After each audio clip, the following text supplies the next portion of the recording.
ویسے تو معصومین علیہ السلام کی پوری تاریخ اسی سے مزین ہے کہ حق بات کی تلقین اور صبر کی تاکید، مگر سب سے زیادہ اظہار جہاں قدم قدم پہ ہمیں ملتا ہے وہ کربلا ہے۔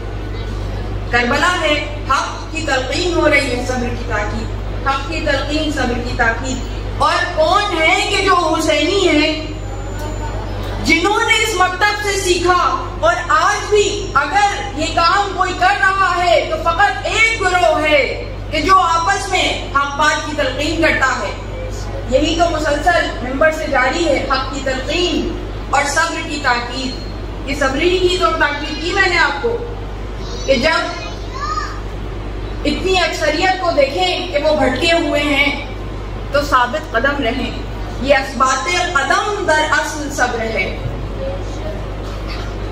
یہ اثبات قدم حق کے راستے پہ ثابت قدم رہنا صبر ہے۔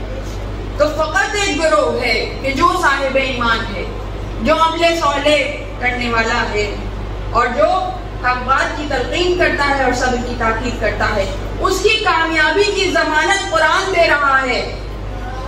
اِلَّا الَّذِينَ آمَنُوا، یعنی یہ ہے کہ جو کامیاب ہو گئے، اس کے علاوہ باقی سب خسارے کا شکار، سب خسارے کا شکار۔ اب یہ صورت تو سب کو ازبر ہے نا۔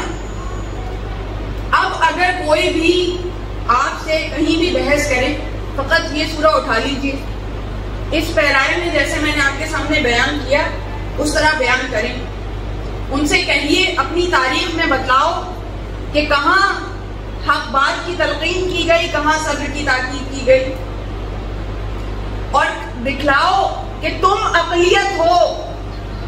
اقلیت ہونا شرط ہے حق پہ ہونے کے لیے۔ یہ اکثریت میں ناز کیسا؟